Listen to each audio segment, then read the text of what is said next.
This is a poem about facing my fears, and it's called Cliff Tops. We have arrived. Heartbeats woken by the climb, coastlines in your smile. Below, the sleep of shingle, fisherman's patience, waves dreaming of dancing. You say you'll show me how it's done, kiss me and jump. And all of a sudden, I have been here before. Live anxiety climbs my spine, its deft feet dig waves from a distant brain. Last time I came to Swanage was a trip to the coast with school. A clatter of classmates, freed for the week from lesson plans and second hands.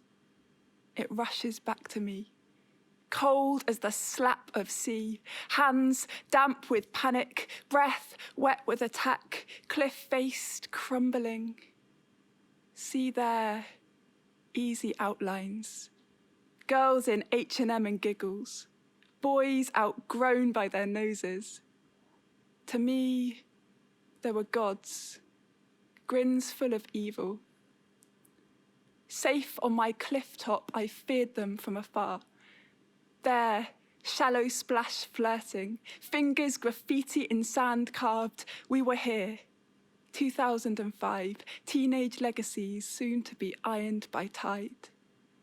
I kept my watch, a lone rock pool left by their oceans, snug in my niche, the shy girl who liked to read.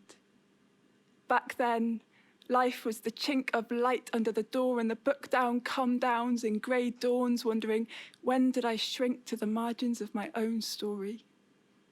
Mine was a world of magic trees, rings, ships and ink, warm and dry within the lines of print. School was fruit instead of ice cream. Other kids were strawberries, all their pips on show. I was a lemon, all wax and rind outside, so unkind words slid off me at the time, but when I squeezed their meaning out of me, the taste was citrus. I shed my sugar for the pulp of their pride and slowly lost my zest for life. This mouth turned uncertain. Terror tripped to my tongue when I talked like tongue tides in clumsy courtship of the shore. Instead, I clung to a voice inside, tones I know like the chug of my own blood. Keep still, my love, stay away from living, others do it better. Now back to the splash you make when you break your fall with my heart and come up laughing. Hours have slept since then. Your hair is barely wet. The moon's a post-it note from hope. I feel you feel me breathe again. Lips stretch their coastline. The mocking black. My sobbed intent. Your confidence. I push my past off the ledge and leap in pursuit.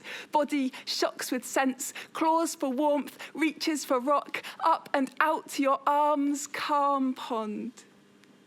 Below, breakers applaud, fishermen burst, my soul floods horizons.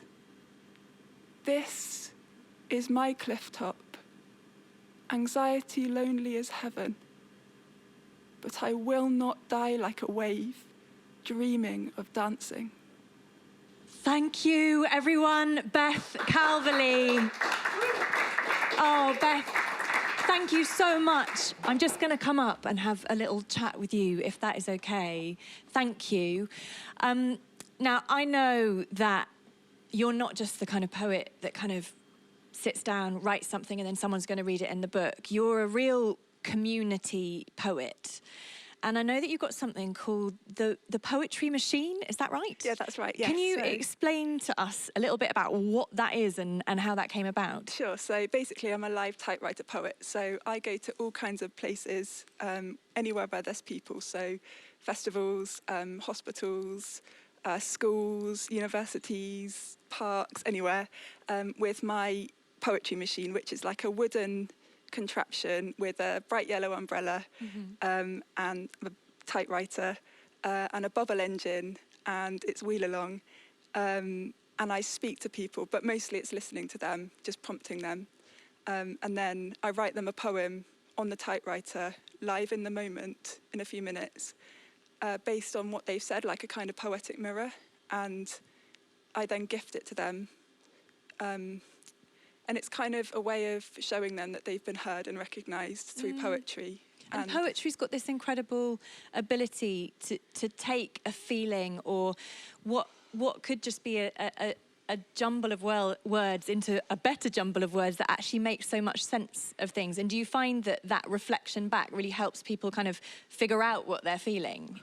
Totally right. And I think also something about poetry being a bit like a jumper, that you can, once it's knitted, you can then put it on when you need to, but you can take it off again. And it's like get some way of externalizing an experience which you can still feel when you want, but you don't have to carry it and hold it within you so much, whether that's like extreme joy, a memory you want to keep and remember, or something really sad, for example. So it can be like a kind of photograph in words that you can kind of pull out your pocket. Yeah, but like an experience in that way, because words live and breathe, you know, so. Yeah, and I know that you've been doing work with the NHS, like before lockdown happened. What were you doing with them then, and how has that kind of changed now? Yeah, so I'm really honoured to be the poet in residence at South Bristol Community Hospital and the Trust as a whole, which covers 10 different hospitals. So what does a poet in residence do?